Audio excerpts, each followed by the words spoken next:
Haters, ¿qué tal? ¿Cómo están? Les doy la bienvenida nuevamente aquí a su canal de El Hater. Espero que se encuentren muy chingón. En esta ocasión tenemos un grandes invitados. Está con nosotros Andrew Wong, Garrett Young y Anthony Bollitier de la bandota que es Miracle Blood, oriundos de Massachusetts, Boston. Una banda que mezcla muy chingonamente noise, post-metal, hardcore, muchos subgéneros en un sonido bastante sólido. Ellos van a lanzar su segundo álbum de estudio el día 15 de noviembre, que lleva por título Hello Hell, a través de Nefarious Industries. So, guys, welcome to El Hater. Thanks a lot for being here. How are you doing? Great, thanks for having us. Muy bien, gracias. Doing good. Thanks. Uh, Good to hear that, man. First of all, thanks a lot for your time, for your willing to be here on a Friday night. I know you will be eager to go out and have a couple of beers. It's Friday, so the body knows what it wants. I'm already on it. So yeah, man. Cheers, man. Cheers. Yeah, of course, man. And guys, first of all, well, secondly, congratulations on the album. I mean, I've been hearing it for a couple of weeks now, and every time I listen to the songs on it, I always find something new, something that uh, is very catchy. It always makes me move my head and shake my hair. So that's uh, that's pretty great, man. Because if you are in this business and you're doing this kind of music, if you don't make the people who listen to your stuff to shake your head, you're doing something wrong, and you definitely are doing something very well. Thank you so much. That really means a lot to us. I can tell you that Yeah, much. it Thanks for taking does. time to listen. No, Yeah, man. especially as a drummer, I gotta say, when people are moving, that means I'm doing my job. So appreciate it. Yeah, man, you definitely are rocking, man. Three of you are just rocking. And guys, if you don't mind, I would like to start the questions I got for you. And without further ado, the first question I got for you is courtesy of Steve Janiak. He is the bass player for The Gates of Slumber and the singer and guitar player for the band Devil to Pay and Apostle of Solitude.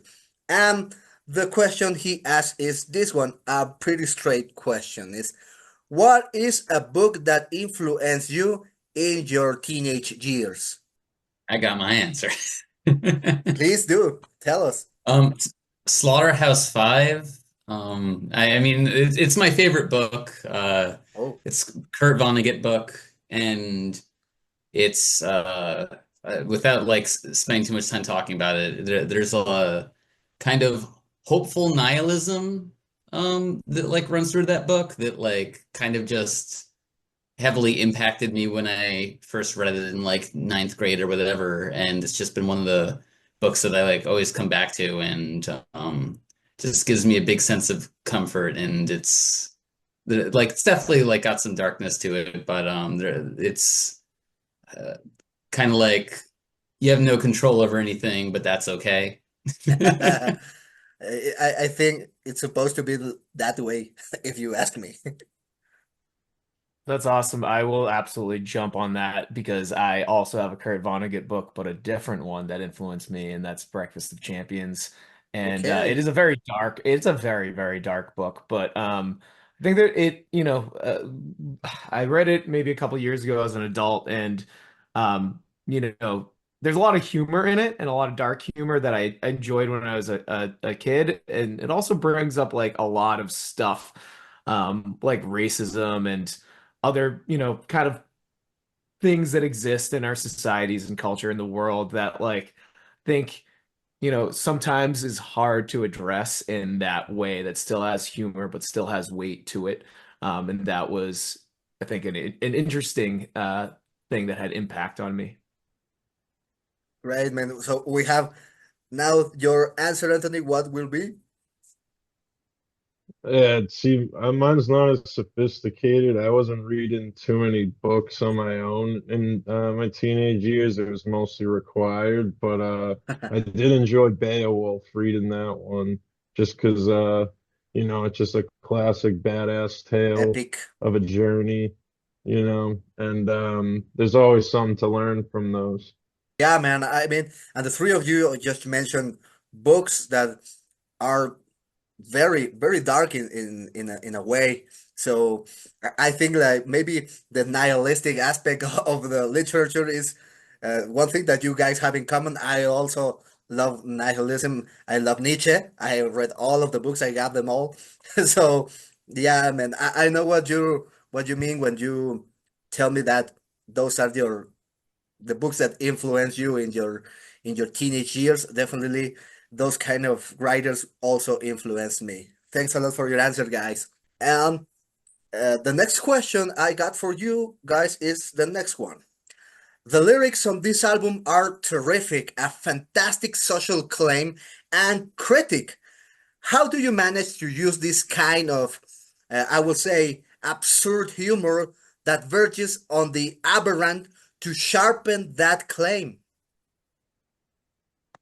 Thank you so much. That means a whole lot to me. I did put a lot of effort into the lyrics because we were all really proud of the music that we had created together. Your question is, can you kind of like rephrase your question just so I make sure I answer it Of course, correctly man. or answer it the best I can? Of course, of course. Well, how did you came up with the idea of use humor? Because I found your lyrics very hilarious in some ways to sharpen the social claim that it's in the lyrics of the album. I see. Yeah, yeah. That's a thank you for picking up on that. Yeah, I think that's just part of my nature. I love humor. I think it's really, really important to keep a good sense of humor about things, even if you're talking about things that are dark or not pleasant. Um, right. It helps us through a lot of dark times. And so I think there's that natural thing. And then,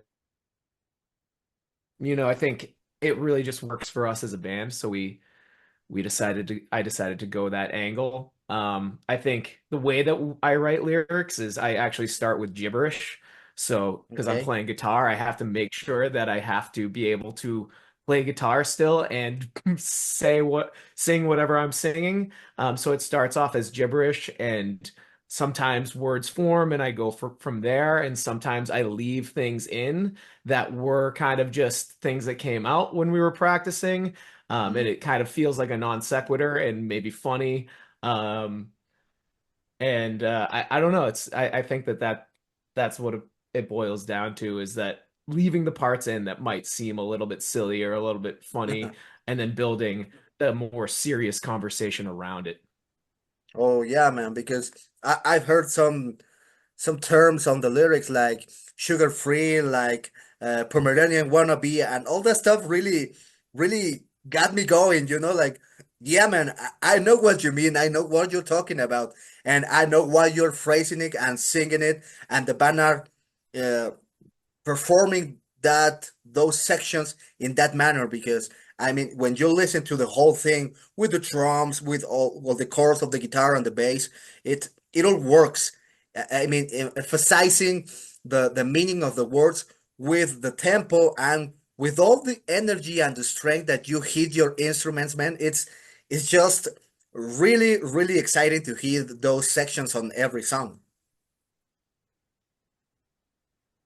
Thank you so much. That really means a lot. Yeah, that comes through and that you picked up on that. Yeah, man, of course, man. The next question I got for you guys is this one. Energy never runs dra Sorry, energy never runs down throughout the album. Was it difficult for you to keep that level of rage while composing and then while recording it? I think that was something that we set out to do from the get-go. If you listen to our last record, it's a lot more dynamic. It has like a lot more varied kind of songs, and I think that on this one we really developed our sound to be more aggressive and heavier because that's what we all kind of grew up listening to, and what we truly enjoy playing. And so it was consciously like we're gonna make this be like a very high energy rocker all the way through. And honestly, that's what our live set is like too. And so we're kind of just used to playing like that all the way through. There is some strategic, like, we don't have the two fastest songs right next to each other on the album for a reason and stuff. And you know, maybe we have like a slower song right after a faster song. And I think for pacing for both live as well as listening, I think that is helpful. But um, is it is it does it require energy? Yes. Is it difficult? No, because we absolutely love doing it like that. So Yeah, man. I mean, since the first single I heard from this album was "Hello Hell," and man, Garrett, from the beginning, from that notes in the bass, it just trapped me. I knew Thank that you. from there until the end of the song, I will be having a blast of a time, and I did. So it is a great song, man.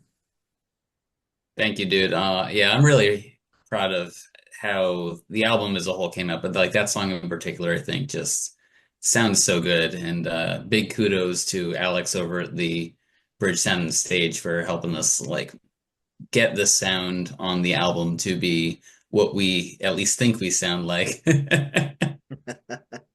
Well, if you think you sound very aggressive and raw, you actually do. You actually do, man.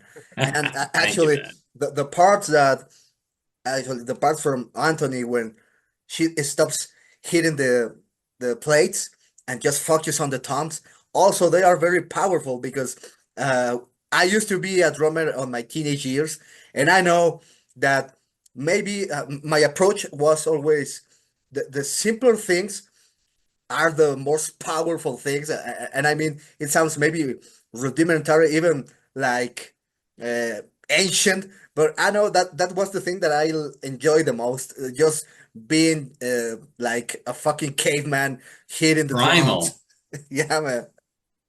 Yeah, I say that to them all the time, and that's kind of my approach is I try to keep most of it straightforward and playing to the music, and then adding fills when needed, or where I feel like it can get a little more interesting. And yeah, I feel like you're saying, it's more impactful, some of those more parts that seem simple, right? But Yeah. it gets everyone going.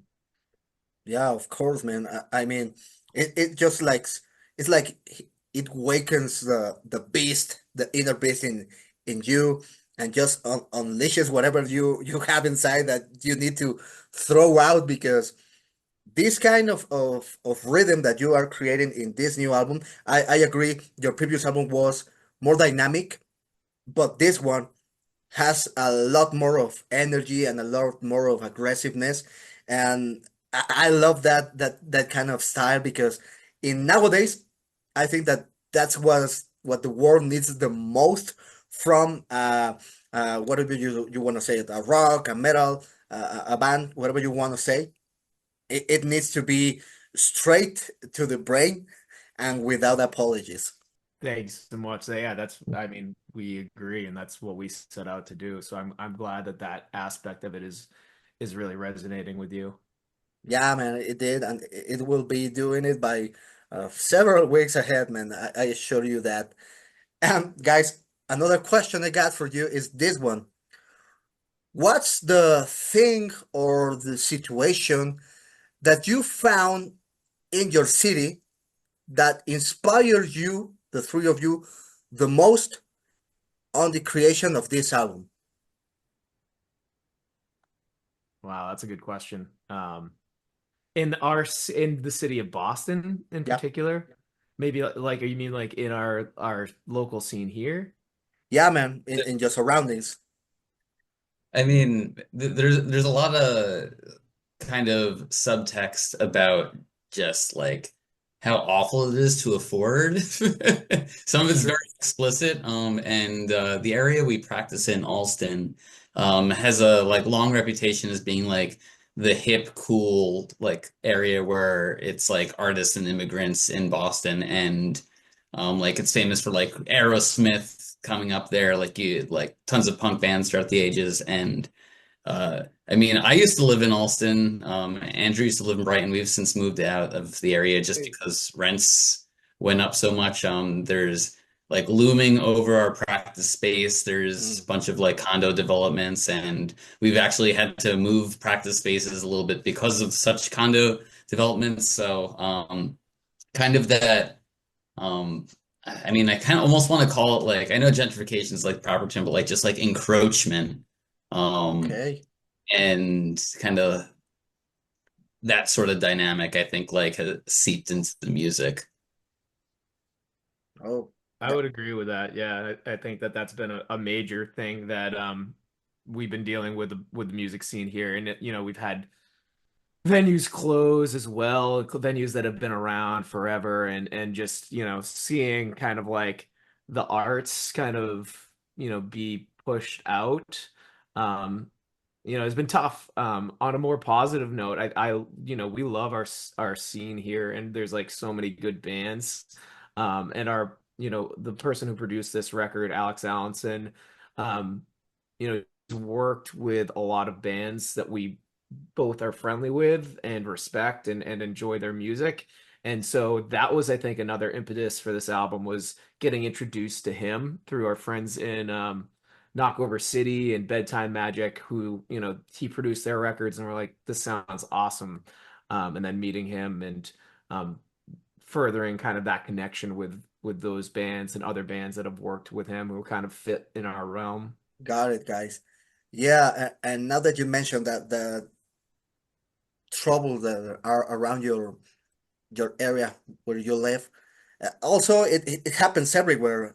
I mean, I've been Yeah. hearing from some friends in Spain that they have a neighborhood called Malasaña, or it's a street, I don't know, in Madrid, and artists are also being dragged out of that area because all the costs are increasing insanely. And here in Mexico too, I mean, we have neighborhoods that they were packed with artists. It was an artistical scene, and now just the people who can afford to pay those rents that are above the sky and beyond can live there. So it's starting like kind of uh, diaspora from around the city, because now the artists that had a specific place where they used to gather and create or just meet people, now they are not allowed financially to be around their own.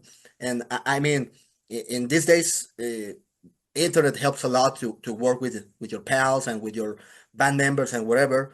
But at the end of the day, I think actual interaction, person to person, it can never be replaced by an online interaction. I mean, great things have been put out of that kind of interactions with your teammates, with your band members. But I think it's definitely not the same. Yeah, I mean, I like to kind of consider us like a live band, and like we've had people say that to us before. Like, oh, like I thought you guys were all right, but then I saw you live, and now I actually like you. And I'm being a little cheeky, but yeah, I think that like we draw a lot of energy just from going out and playing, and that is really the best way to get the music out there and kind of forge connections with people. And I think you're entirely right. Like there's something that you can't get back if you lose that live element. And like luckily, it's not like the scene's been completely destroyed. There's still so many bands doing so much great shit. There's still people coming out to shows. But yeah, like it's definitely I think anyone who's trying to make art is has to struggle with the fact that the world is not designed to be conducive to the creation of art. You kind of have to just kind of struggle against the not the natural state, but whatever state we're living in. Yeah, man, definitely it is that way.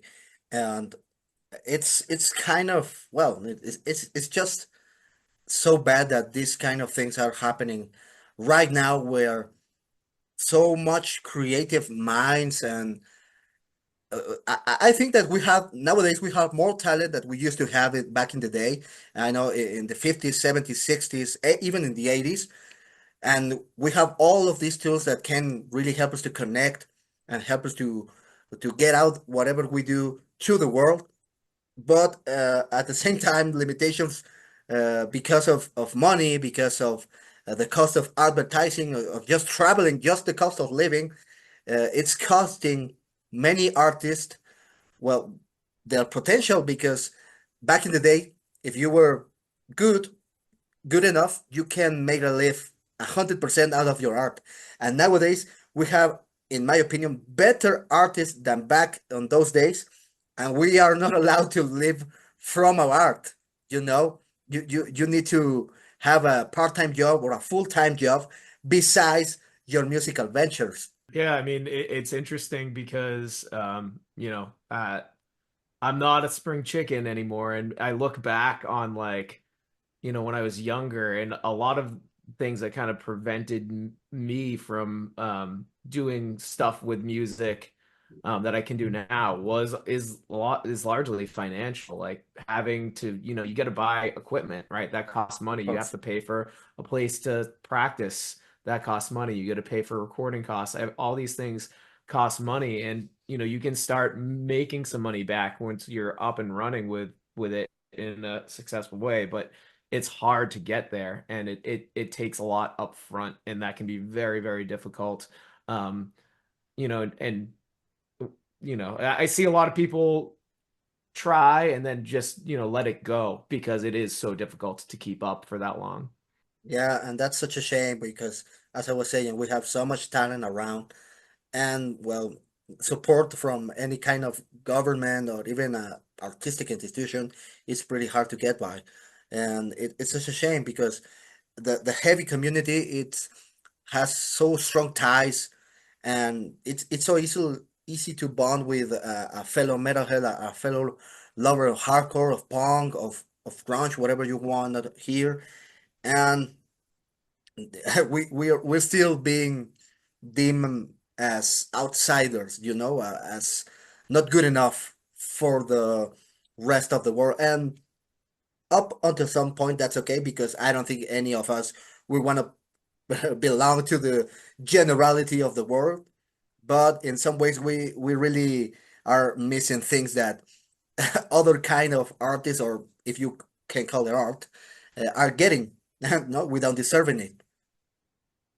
Yeah, and a shout out to everybody who supports heavy music and underground stuff and punk and hardcore and metal, because that those are the people who matter the most to us for sure, and they're the people who are keeping things alive for this type of music. So shout out to people who are buying things from bands, going to shows, supporting the scene, making connections, all those things.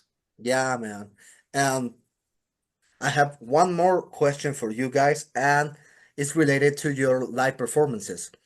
I've watched in this past week all of the videos that you have on your YouTube channel of your live presentations, and the one thing that is stuck with me is that you guys, I'm seeing you right here, just sitting on your houses, on your apartments, just relaxing, like a normal person. Because, but when you're on stage, you guys transform into some kind of beast that it's unstoppable. I've seen you three just losing their minds on the stage, and you cause that all the people who are listening to you in that moment also just like strip from all of these guises and just throw themselves to the ground and start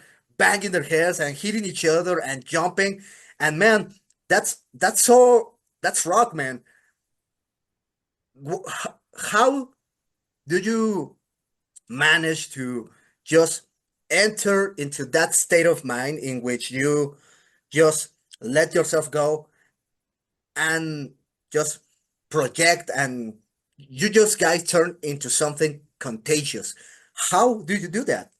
For myself, I look at it as like It's one of the only places you can really be like a maniac or a lunatic, and in Maniac. heavy music, it's like almost expected, right? But it's just like, yeah, throughout most of the day, right? You're just doing your thing. Like it's pretty, low key, I guess. You're not really getting riled up, or I hope not, right? But it's just the one time you can really like let loose and like just absolutely go nuts, and you're only up there for maybe a half hour. So any opportunity you get, you want to leave it out there and have every show be sick, even if it's one person or 50, Yeah, man. Yeah, I 100% agree with that. Right. That's our goal is to, infect other people or whatever you want to call it. But like when everybody's into it, like in that way, that's like the best feeling, right? Like, and as much as it looks like everybody's losing their mind or being crazy, like it's actually like a really positive thing, or at least I Yeah, feel like it is. And it is like letting loose and like letting something out that needs to be let out in a positive way. Um, at least that's the way I feel about it. definitely, man. Yeah, it's kind of a catharsis, right? I mean, you're purging yourself in that moment, and it's something that needs to be done. And it's better that happen this way that other ways, because we've seen what happens around the world every day on the news, and it's better to lose their mind on the mosh pit, on the wall of death, just jumping and shouting, that doing some crazy shit that many people, maybe not the the majority, but many people do some crazy stuff around the world. Everyone needs an outlet, and metal and punk and hardcore is definitely a good one. Definitely, man. The best way, I believe, in my humble opinion. It's kind of funny too, because like, a lot of people might view the fans of the bands as like pretty scary, right? But Yeah, kind of like what you're saying, when you talk to them, they're super nice. And I think it's just like a lot of open-minded people, at least who I've interacted with, because it's already this kind of weird subculture in a way. And so it's like, people like what they like, and just kind of bond on these more niche, ideas and songs and bands. So it's really cool. yeah, man. Definitely, you're right, man. Oh, my kitty is just bothering me. Yeah, man. Guys, those are all of the questions I got for you. Thanks a lot for your answers. And if you don't mind, like we were talking at the beginning of our call, please, can you all three help me to formulate questions that I can use in my next interviews? It can be anything you want. It can be movies, about food, about music, about books, I don't know, traffic, politics, whatever you want, man. Yeah, I'll say, yeah, what's your favorite place to stop on the road? It's a really good one. Yeah, man. I'm pretty sure many will say a public bathroom Yeah, but with like, A paper, clean, but who what a has kind? clean the one. best bathroom? Yeah, Like Is it a where? gas station it's or one of definitely those not a gas station. Yeah, it's supposed to be If right. you Like want the what? clean one, yeah, Where are you using it? Where are you stopping? That's a great question. maybe a cactus. Yeah. Yeah, guys. Do you guys have another any other questions I can use? Good one, So I've Anthony. been asking. I've been at. So I've been. I'm a teacher, and I've been asking kids this one recently. Is if you could only use one condiment for the rest of your life to dress your food, like what are you gonna go with? Oh, pretty good one, man. You're asking tough questions. Yeah, tough one. I know that's what I'm here for. That's my job.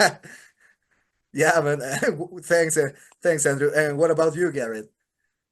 How about this one? What's a song that you used to love and you hate now? Man, my next guest will need to use their brains pretty hard. Yeah, guys. Well, thanks to the three of you for your time, for being such cool guys. I have a blast of a time talking to you, and I really congratulate you for the amazing job on this album. Actually, my review, it comes out today in a couple of hours, and I'm pretty sure that the people who watches that video will be very interested in what you guys are doing, because I recommend the album. It's aggressive as shit as fuck, and I love that. I Thank you. completely love it, man. I just wanted, while hearing it, I just want to punch something. Thank you so much for having us and for the kind words about the album. Really appreciate it. The kind of shit you do is so important for like the broader community. We really appreciate you having us here. Yeah, man, you Yeah, got it. especially, internationally, that's like amazing to us that Yeah. like we're reaching across, country lines and having our music heard and getting to connect and talk with somebody, who we can share like commonalities with, and it's just a really cool thing to be a part of. Oh, man, thank you. Thank Yeah, you. absolutely appreciate the time. Sorry about the technical difficulties earlier, No but worry. no, yeah, we're hoping that this album will take us a lot of new places, and maybe we'll end up down there someday. So, Yeah, man, definitely. I have a few friends in a festival called Off Limits. That it's a niche festival. You're the kind of band who plays on that festival. I will recommend you. I will hook you up with with the organizer, because I mean, if you are in the next year's edition, it will be great, man. Wait, that's in Mexico City. Yeah, Yeah, I've heard great things about Mexico City. I heard it's like a really like there's a lot of stuff going on. yeah, man. Yeah. I work with Americans every day. They are coming from the US, and they all love the city. They all love the country, and they all love the tacos. Don't love tacos. Yeah, man. Um, Let me say goodbye to our watchers. And well, but first, if you want to say goodbye, please do. Yo, thanks for watching. Hope you enjoy the music, and thanks for taking the time. Yeah, thanks, man. Thanks, man. Haters, eso es todo lo que tenemos en esta conversación con los carnales de Miracle Blood. No se pierdan su próximo álbum de estudio, segundo álbum titulado Hello Hell, a la venta el 15 de noviembre a través de Nefarious Industries. Thanks a lot, guys. Hope to see you soon here in Mexico City, and congratulations for the album. Thank Muchas you. gracias. thank you, much appreciated. Adios. Adios.